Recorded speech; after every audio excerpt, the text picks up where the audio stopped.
नमस्कार, स्वागत है आपका सुनो कहानी में। आप सुन रहे हैं शरद चंद्र चट्टोपाध्याय के द्वारा लिखित उपन्यास परिणीता, और इसे आवाज दी है मृत्युंजय मिश्रा ने।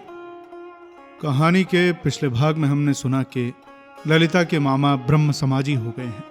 जब ये बात शेखर के पिताजी ने सुनी तो उन्होंने उनसे नाता तोड़ लिया। साथ ही शेखर भी डर गया कि अब आगे क्या होगा। अब विस्तार से जानने के लिए आपको कहानी का पिछला भाग सुनना पड़ेगा। तो आइए जानते हैं कि क्या ललिता सबको बताएगी या नहीं। भाग 6। शेखर ने असंभव समझकर ललिता को पाने की आशा छोड़ दी। कई दिन उसे डर अनुभव होता रहा। वो एकाएक सोचने लगता कि कहीं ललिता आकर सब बातें कहकर भंडा फोड़ न कर दे, उसकी बातों का जवाब न देना पड़ जाए। परंतु कई दिन बीत गए, उससे किसी ने कुछ कहा नहीं। यह भी पता नहीं चला कि किसी को ये बातें मालूम हुई अथवा नहीं।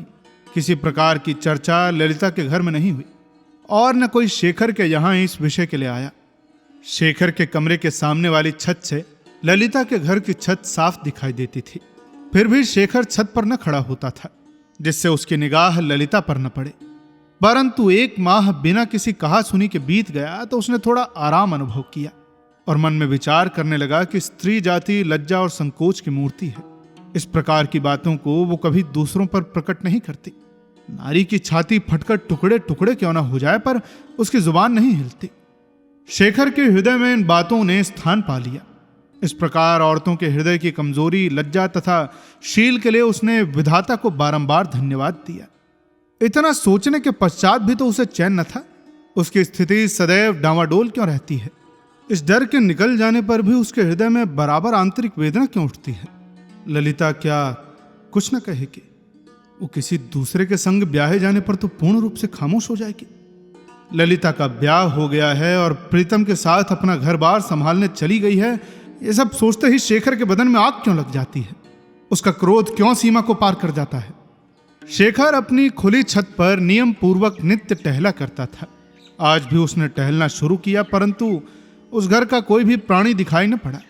केवल अन्ना काली किसी काम से वहां आई थी, परंतु उसने शेखर को देखते ही अपनी निगाहें नीची कर ली।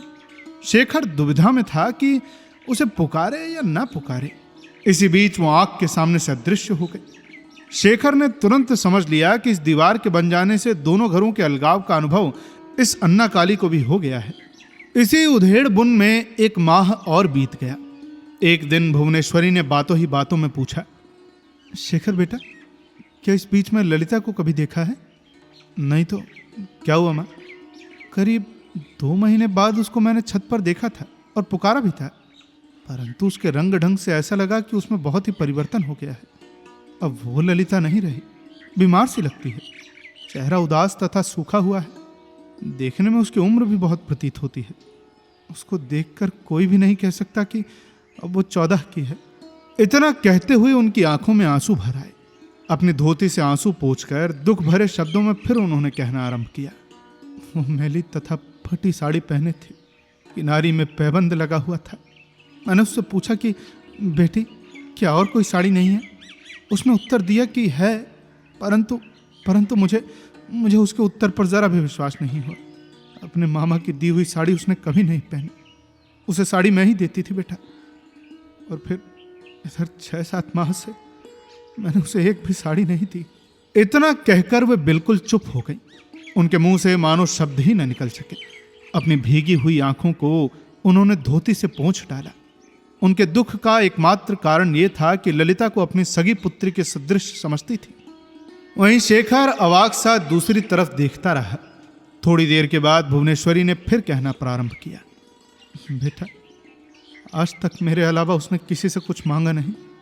खाने का समय होने पर यदि वो भूखी होती थी तो भी किसी से कभी मुंह खोलकर न मांगती थी, बल्कि सीधे मेरे पास ही रुकती थी और मैं उसका मुंह देखकर समझ जाती थी कि वो भूखी है। शेखर बेटा, मैं यही बात बार बार सोचती हूँ कि न वो अपने दुख को किसी से कहती है और न उसके दुख को कोई अनुभव करने वाला है। वो मुझे नाम मात्र को माँ नहीं कहती थी रे, बल्कि वो मुझको वास्तविक माँ की भांति प्रेम करती थी। साहस करने पर भी शेखर अपनी माँ की ओर मुंह उठाकर न देख सका। नीचे मुंह किए हुए बैठे ही बैठे उसने माँ की ओर देखकर कहा, अच्छा माँ, तो उसे जिन जिन वस्तुओं की आवश्यकता है बुला कर दे दो ना, भुवनेश्वरी ने कहा। अब वो क्यों लेने लगी रे? तुम्हारे पिता ने तो घर में आने जाने का मार्ग तक बंद कर दिया है। और फिर साथ ही मैं कौन सा मुंह लेकर उसके यहाँ जाऊं? यदि गुरुचरण बाबू ने दुख के कारण पागलपन में कुछ बुरा काम कर ही डाला था तो फिर हमें चाहिए था कि हम शुद्धि कराकर उन्हें अपने में मिला लेते। मिलाने की बात तो दूर हो गई, बल्कि हमने उन्हें बिल्कुल पराया बना दिया है। दुख में पड़कर गुरुचरण बाबू ने अपनी जाति भी बदल दी है। इस कार्य के कारण तेरे पिता ही हैं। जब देखो तब तकाजा सवार। मेरी समझ में तो गुरुचरण बाबू ने बड़ा ही अच्छा किया। हृदय में घृणा भर जाने पर मनुष्य मनचाहा काम करने का अधिकारी होता है। गिरेंद्र उनके लिए हम लोगों से कहीं बढ़कर है। अगले महीने शायद उसी के साथ ललिता की शादी होने वाली है। मुझे तो विश्वास है कि ललिता बड़ी खुशी और आनंद के साथ उसके साथ जीवन बिताएगी। शेखर ने आश्चर्य में पड़कर अपनी मां से पूछा, क्या ललिता का ब्याह अगले माह ही है? सुना तो ऐसा ही है। शेखर ने और कुछ नहीं पूछा। मां कुछ देर चुप रही, फिर कहने लगी, ललिता ने बताया था कि उसके मामा का स्वास्थ्य ठीक नहीं रहता, और ठीक रहे भी कैसे, वैसे उसे हार्दिक शांति नहीं है। फिर घर की हाय हाय और भी बुरी। उसके मकान में तो सदैव शांति का डेरा है। कुछ समय पश्चात मां के चले जाने पर शेखर उठकर अपने कमरे में चला आया और बिछौने पर करवट बदलते हुए ललिता की यादों में विचार मग्न हो गया।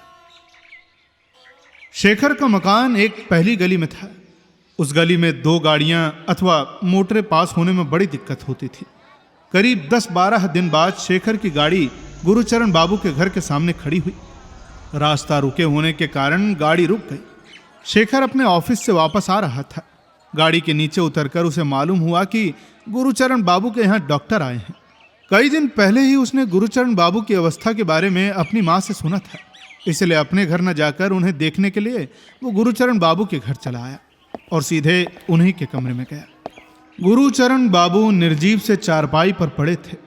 तब ललिता और गिरिंद्र वहीं पर बैठे थे। सामने कुर्सी पर बैठे डॉक्टर रोग का निरीक्षण कर रहे थे। धीमे स्वर में गुरुचरण बाबू ने शेखर को बैठने के लिए कहा। ललिता भी उसे देखकर थोड़ा घूंघट खींचकर और मुंह घुमाकर बैठ गई। डॉक्टर साहब उसी मोहल्ले के रहने वाले थे और शेखर को भली भांति जानते थे। दवाई आदि लिखकर वो शेखर के साथ बाहर आए। गिरिंद्र ने भी बाहर आकर डॉक्टर साहब की फीस दी। जाते समय डॉक्टर साहब ने गिरिंद्र से कहा, काफी सतर्कता की आवश्यकता है। वैसे अभी रोग बढ़ा नहीं है। यदि इनको जलवायु परिवर्तन कराने के लिए अन्यत्र ले जाएं तो शायद बेहतर होगा। डॉक्टर के जाने के पश्चात शेखर तथा गिरिंद्र अंदर आए। ललिता ने गिरिंद्र को इशारा देकर अपनी ओर बुला लिया और दोनों आपस में कानाफूसी करने लगे। शेखर कुर्सी पर चुपचाप बैठा हुआ गुरुचरण बाबू की ओर देखता रहा। गुरुचरण बाबू का मुंह इस समय दीवार की ओर था, इसलिए शेखर का दोबारा वहां लौट कर आना वे नहीं जान सके। थोड़ी देर चुपचाप बैठे रहने पर शेखर को ऊब सी मालूम हुई और वो उठकर अपने घर चला गया। ललिता तथा गिरिंद्र अब भी कानाफूसी कर रहे थे। शेखर ने किसी से कोई बात नहीं की। यह शेखर का एक प्रकार से अपमान नहीं था तो और क्या था। आज शेखर को पूर्ण रूप से पता चल गया था कि ललिता चाहती है कि वो पिछले दिनों की याद तथा अधिकार जो भी उसके सिर थे उन्हें भूल जाए। अब वो निर्भय होकर कहीं भी रह सकता है। अब उसके ऊपर कोई जिम्मेदारी नहीं रही और न उसके बारे में सोचकर दिमाग खराब करने की आवश्यकता है। कमरे में कपड़े उतारते हुए उसे हजारों बार यही बात याद आई कि गिरिंद्र ही उसका सगा है। ललिता के घर वालों का एकमात्र सहारा वही है तथा उसी पर ललिता का भी भविष्य निर्भर है। शेखर अब उसका कोई नहीं है। ललिता किसी बात में शेखर से सलाह लेने को कौन कहे, बोलना भी नहीं चाहती। शेखर ने कपड़े उतारे और एकाएक आराम कुर्सी पर बैठ गया। वो अब भी उन विचारों में उथल पुथल मचा रहा था। ललिता ने उसे देखकर माथे पर कपड़ा खींच लिया और मुंह घुमा लिया था, मानो वो कोई पराया हो। उसके सामने ही गिरिंद्र को अपने पास बुलाकर काफी समय तक बातें करती रही। ऐसा प्रतीत होता था कि शेखर अब उसका कोई भी नहीं है और गिरिंद्र ही अब उसका सगा है। ललिता के ऐसे व्यवहार से शेखर को बड़ी कड़ी ठेस लगी। धीरे धीरे ललिता के प्रति जो भी प्रेम शेखर के हृदय में था वो घृणा के रूप में बदल गया। गिरिंद्र तथा ललिता की कानाफूसी के प्रति शेखर ने फिर विचारा कि कहीं उसकी ही गुप्त बातें तो नहीं कर रही थी। शेखर को यह ख्याल आते ही लज्जा आ गई। परंतु मन में ढांढस पैदा कर वो विचार करने लगा कि ऐसा संभव नहीं। यदि वे बातें होती तो अब तक भयंकर दृश्य सामने आ उपस्थित होता और इसके लिए शेखर को अवश्य उत्तर देना पड़ता। एकाएक कमरे में मां के आने की आहट से शेखर की विचारधारा खंडित हुई। उन्होंने कहा, शेखर, तुमको क्या हुआ बेटा? अभी तक हाथ मुंह भी नहीं धोया। जा रहा हूं मैं, कहता हुआ शेखर तुरंत नीचे चला गया। उसकी घबराहट मां न जान ले, इसलिए तुरंत मुंह घुमाकर वो नीचे चला गया। ललिता की इन तमाम बातों पर शेखर कई दिन तक विचार करता रहा और अभिमानवश अपने मन में विरक्ति के भावों का संचय करता रहा। वो शेखर की भूल और ज्यादती थी। केवल यही बात वो न सोचता था कि वास्तव में इन बातों में दोष तथा इनकी जड़ कहां पर है।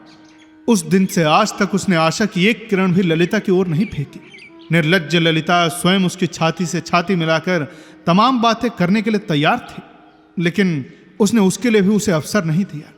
सारे अपराध वो ललिता के सिर पर ही मढ़ रहा था, फिर भी स्वयं ही अपनी हिंसा, क्रोध और अभिमान से जल भुन रहा था।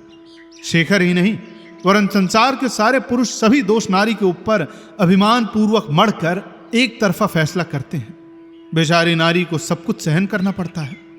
पुरुष अपने हृदय की ज्वाला में उसे भी जलाकर खाक कर देते हैं और साथ ही साथ वो स्वयं भी जला करते हैं। पुरुष सदैव ही स्त्री जाति को पशु के समान अबला समझते आए हैं, इसीलिए पुरुष को अभिमानी कहना उचित ही है। यह ज्वलंत उदाहरण है कि पुरुष कितना स्वार्थी तथा अभिमानी होता है। खैर, मन ही मन जलते हुए एक सप्ताह बीता। आज भी ऑफिस से आने पर उसी प्रकार विचारों की ज्वाला में अपने को तपा रहा था। एकाएक दरवाजे पर आवाज सुनाई पड़ते ही उसका ध्यान भंग हो गया। उसके हृदय की गति रुक गई।